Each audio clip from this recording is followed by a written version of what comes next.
भाजपचे आमदार सुरेश धस बोलतात, आपण पाहूया। पोलीस महासंचालक श्रीमती रश्मीजी शुक्ला यांची मी आज भेट घेतलेली आहे। संतोष देशमुख यांच्या खून प्रकरणामध्ये जी SIT नेमलेली आहे त्या SIT मध्ये सायबर सेलचे 2 अधिकारी कर्मचारी यांची नियुक्ती करावी अशा प्रकारची विनंती मी रश्मीजी शुक्ला मॅडम यांना केलेली आहे आणि माननीय मुख्यमंत्र्यांना सुद्धा हेच विनंती त्या ठिकाणी केलेली आहे की इथं सायबर सेलचे 2 अधिकारी कर्मचारी त्याच्यामध्ये असण्याची आवश्यकता आहे। कारण या प्रकरणातील काही जे आरोपी आहेत यांनी स्वतःचे मोबाईल 10 तारखेच्या नंतर बंद करून ते गोदावरी नदीमध्ये फेकलेत का आणखी कुठं फेकलेत, त्याच्यामुळं काही गोष्टीमध्ये अडचणी येत आहेत अशा प्रकारची आमची माहिती आहे। म्हणून मुख्यमंत्री आणि शुक्ला मॅडम यांच्याकडं आम्ही त्या ठिकाणी गेलो। दुसरी एक बाब मी त्या ठिकाणी सांगितली की महादेव मुंडे यांच्या खून प्रकरणाला 15 ते 16 महिने जो विलंब लागलेला आहे, या विलंब लागण्याच्या कालावधीमध्ये बीड जिल्ह्याच्या SP पासून परळीच्या त्या PI पर्यंत जे कोणी जबाबदार आहेत त्या विलंबासाठी त्या सगळ्यांच्यावरती कारवाई व्हावी। कारण आता अशा निर्माण झालेली आहे की महादेव मुंडेचे सुद्धा आरोपी त्या ठिकाणी सापडतील। आणि रश्मी शुक्ला मॅडमला एक आणखी विनंती मी त्या ठिकाणी केली की करुणा मुंडेंच्या गाडीमध्ये पिस्तूल ठेवणारे जे सगळे लोक आहेत यांच्यावरती म्हणजे उच्च पदस्थ म्हणजे मुंबईचे म्हणजे रश्मी शुक्ला मॅडम यांच्या विश्वासातले जे अधिकारी असतील त्या अधिकाऱ्यांच्या मार्फत ही या प्रकरणाची चौकशी व्हावी। आणि गणेश मुंडे जो तातडीने बीडवरून इकडं बदलवण्यात आलेला आहे, ACBची त्याच्यावरती रेड होऊन सुद्धा ACBची चौकशी चालू असताना सुद्धा त्याला क्राईम पोस्टला कोणी आणलं आणि वारंवार भास्कर केंद्रे हे गणेश मुंडे बांगर असे काही नावाचे अधिकारी आहेत जे 15-15 वर्ष एकाच जिल्ह्यामध्ये कशा काय नोकरीला राहू शकतात, या सगळ्या गोडगंबालाची चौकशी करावी अशा प्रकारची विनंती त्या ठिकाणी मुख्यमंत्री महोदय आणि शुक्ला मॅडम यांना केलेली।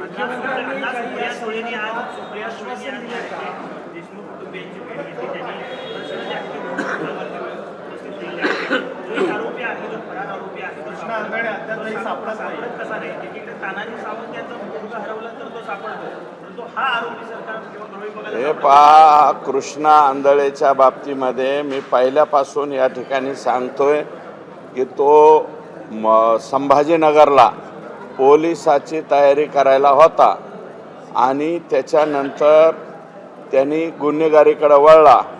जे काही गुन्हे त्यांनी केलेले आहेत त्या गुन्ह्यामध्ये तो यापूर्वीसुद्धा घरादाराची फिकीर न करता कसल्या प्रकारची फिकीर न करता तो बेमुहूर्तपणे बाहेर पळालेला आहे। परंतु माझीसुद्धा स्वतःची इच्छा आहे की तो लवकरात लवकर त्या ठिकाणी सापडला पाहिजे। कारण तो तेवढाच एक कोकरू बाळ याच्यामध्ये शिल्लक आहे।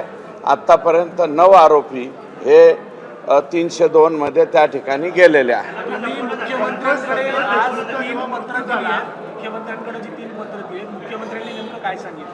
मुख्यमंत्र्यांनी तातडीने आदेश दिलेले आहेत। लगेच माननीय श्रीकर परदेशी साहेबांना सांगून मॅडमला त्या ठिकाणी सांगितलं आहे। मी मॅडमला सुद्धा भेटून आलेलो आहे। नाही,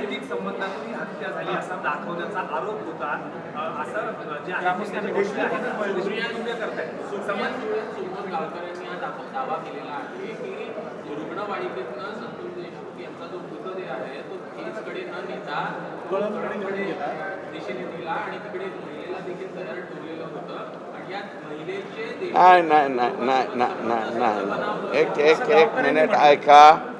गावकऱ्यांनी जे म्हणलेलं आहे त्याची माहिती मला वाटतं मी यापूर्वी ते वाक्य वापरलेलं आहे, मी माहिती सुद्धा दिलेली। त्याच्यामध्ये प्लॅन असा ठरला होता की संतोष देशमुखला उचलून न्यायचं, कळंब येथे न्यायचं. कळंबमध्ये एक महिला तयार करून ठेवली होती.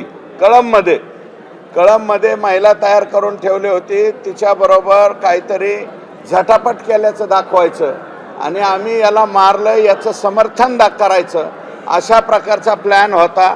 आणि म्हणूनच मी म्हणतो, परंतु त्यांचा प्लॅन काय झालं, दैठणा गावाच्या अलीकडंच संतोष देशमुखचा अंत झाला. त्याच्यामुळं ते जो प्रकार करायचा होता त्यांना बदनामीचा, संतोष देशमुखच्या, तो बदनामीचा प्रकार त्यांना करता आला नाही. आणि आज मला वाटतं गावकऱ्यांनी हेच सांगितलं असावं.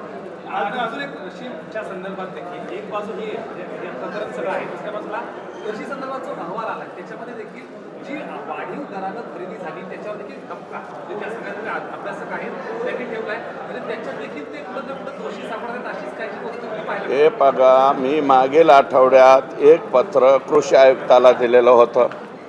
दुसरं एक पत्र मी रस्तोगी साहेबांना दिलं. मला वाटतं ते सुद्धा व्हायरल झालं, बाहेर लोकांच्यापर्यंत आलं आहे. परंतु हा जो प्रकार आहे, कृषी विभागाचा जो घोटाळा आहे, तो किती बेमालूमपणे करण्यात आलेला आहे आणि तमाम महाराष्ट्रातल्या शेतकऱ्यांना फसवण्यात आलं आहे. त्याच्यानंतर तिथले रेट कार्ड्स काय आहेत, कुणाच्या पोस्टिंगचे काय, हे मी परवा सांगणार आहे. कारण उद्याच्याला राजा चांगला दिवस आहे, त्याच्यामुळं शिवजयंतीच्या अगोदल्या दिवशी मी बोलत नाही. मी 20 तारखेला याचा पर्दाफाश करेल आणि त्याच्यात कोण कोण अधिकारी जबाबदार आहे, मंत्री कोणते जबाबदार आहेत, हे सगळं परवा सांगेल.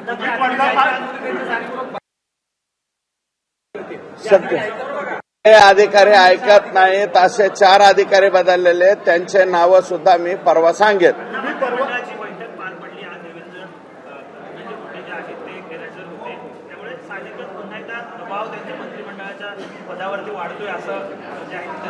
ते का गैरहजर होते हे मला माहीत नाही. मी फक्त त्यांना आजारी असलं म्हणून माणुसकीच्या नात्याने भेटायला गेलतो. आणि माझे प्रदेशाध्यक्ष आहेत, त्यांनी मला बोलवलं होतं. हे 30 दिवसापूर्वीचा वेळ असेल. बोलवलं होतं 20 ते 30 मिनिटे आम्ही त्यांच्या निवासस्थानी होतो. आणि तुम्ही मंत्रालयातले सगळे राज्याचे पत्रकार आहात. मला असं वाटतं संध्याकाळी 9:30 वाजता म्हणजे गुप्त भेट होऊ शकत नाही. रात्रीच्या 1:30 वाजेपर्यंत मंत्र्याच्या चेंबरला लोक असतात. 9:30 वाजता मी भेटलो. माननीय प्रदेशाध्यक्षांनी सुद्धा मला वाटतं त्याच्या बाबतीत खुलासा दिलाय की सुरेश धस त्या ठिकाणी म्हणले हे मिटणार नाही. मी मिटणार नाही म्हणलं आणि मी चालता झालो. त्याच्यामुळं फक्त त्यांच्या तोंडून बोलता बोलता 4.5 तास हा शब्द कसा आला हे मी सांगू शकत नाही. या बाबतीत त्यांना आपण विचारावं. अशा आणि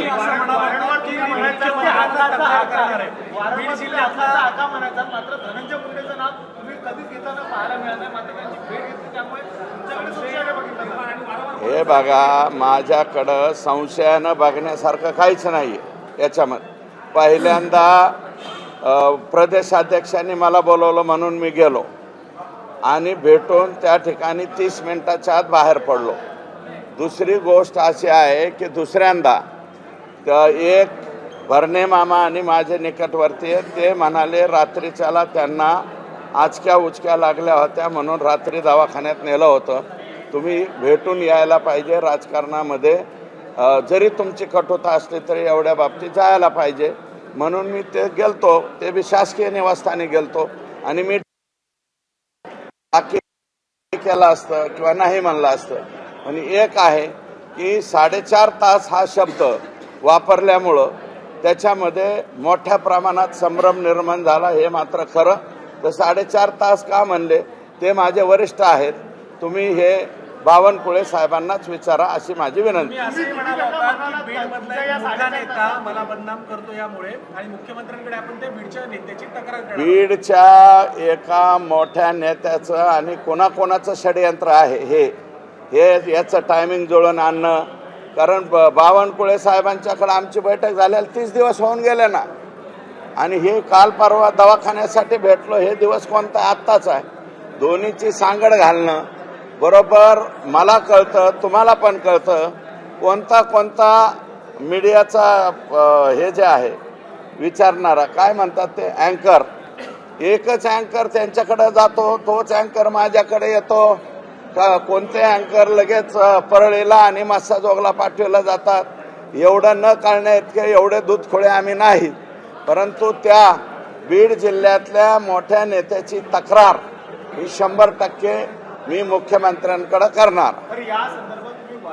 म्हणजे षडयंत्राच्या बाबतीत जे षडयंत्र रचलं गेलं, जे गेले 4-5 दिवस झालं बदनामी करण्याचं नाटक चाललेलं आहे, त्याच्यामध्ये ठराविक काही मंडळी आहेत, ती मंडळी मला ओळखू आलेली आहे आणि लवकरात लवकर मी म्हणलेलं आहे त्यांचा मी पर्दाफाश करणार. असं म्हणालात की आपण अजित पवारांना अजूनही काही पत्र लिहिली आहेत, एकंदर पालकमंत्रीपदाच्या काळातल्या खर्चाबद्दल अजूनही 2 पत्र लिहिली आहेत. नेमकी पत्र काय तर अजित पवारांनी काय नेमकं सांगितलं? मी 73 कोटी रुपये डीपीसीचे जे बोगस उचलले गेलेले आहेत, ज्याचं कामच केलं नाही, फक्त प्रशासकीय मान्यता. आणि त्यातले काही काम असे की शर्मा नावाचे तत्कालीन कलेक्टर होते, त्यांनी 14 कोटीच्या प्रमाच म्हणजे रद्द केल्या. रद्द केलेल्या प्रमाचे सुद्धा पैसे उचलले गेलेले. आणि आणखी एक आहे, मी नगर परिषदेचं ऑडिट लावण्याचा त्या ठिकाणी ऑर्डर, मला वाटतं माननीय एकनाथ शिंदे यांची ऑर्डर झालेली आहे आणि परळी नगरपालिकेचं ऑडिट व्हावं अशा प्रकारची मागणी केली. मी सुरक्षा मागितली नाही, मला मिळाली नाही. आधी बी नव्हती आणि आता बी नाही. आणि एवढं प्रकरण झालं तरी मागितली नाही. ज्याला कर नाही त्याला डर काय? ओपन एअर थिएटर आहे आपण, त्याच्यामुळे आपल्याला कोणी काही करू शकत नाही. आका बाका सोका कोणाची सुद्धा हिंमत नाही मला काय करायचं. अरे बाबा, कोणी नाही करत. 4-2% लोक बरं का, जे लोक कायमस्वरूपी आमचे विरोधक आहेत तेवढेच लोक आमच्यावरती संशय व्यक्त करतात. बाकीचा संशय व्यक्त करणार नाही. हे मस्साजोगचं प्रकरण अ पासून झेड पर्यंत लढण्याची माझी स्वतःची जबाबदारी आहे. आणि माझं मत आहे की मस्साजोगच्या लोकांचं काय मत आहे हे तर तुम्ही घ्या ना. मस्साजोगचे लोक म्हणतात ना, सुरेश धसवरती आमचा विश्वास आहे. धनंजय जर म्हणला सुरेश धसची आम्हाला गरज नाही, तिथून पुढे बोला ना. ओके, 100% जाणीवपूर्वक आहे. आणि मी म्हणलंय ना, याचा पर्दाफाश मी करील. आणि परवासाठी वाट पहा अशी माझी विनंती. परवा आष्टीत बोलेल, आष्टी किंवा बीड दोन्हीपैकी. भाजपचे आमदार सुरेश धस माध्यमांना प्रतिक्रिया देत होते. पोलीस महासंचालक रश्मी शुक्ला यांची त्यांनी भेट घेतली. त्यानंतर त्यांच्यावर जे आरोप करण्यात आलेले होते त्याचा देखील त्यांनी खुलासा केला. त्यासोबतच धनंजय मुंडे यांच्यासोबत जी भेट घेण्यात आलेली होती त्याबद्दल देखील त्यांनी खुलासा केलेला आहे. या भेटीबद्दल संभ्रम निर्माण केला गेला, संभ्रम पसरवला गेला जाणीवपूर्वक, असा देखील आरोप त्यांनी केलेला आहे. यासोबतच 20 तारखेला आपण एका गोष्टीचा मोठा पर्दाफाश करणार असल्याचं सुरेश धस यांनी म्हटलंय. एबीपी माझा, उघडा डोळे बघा नीट.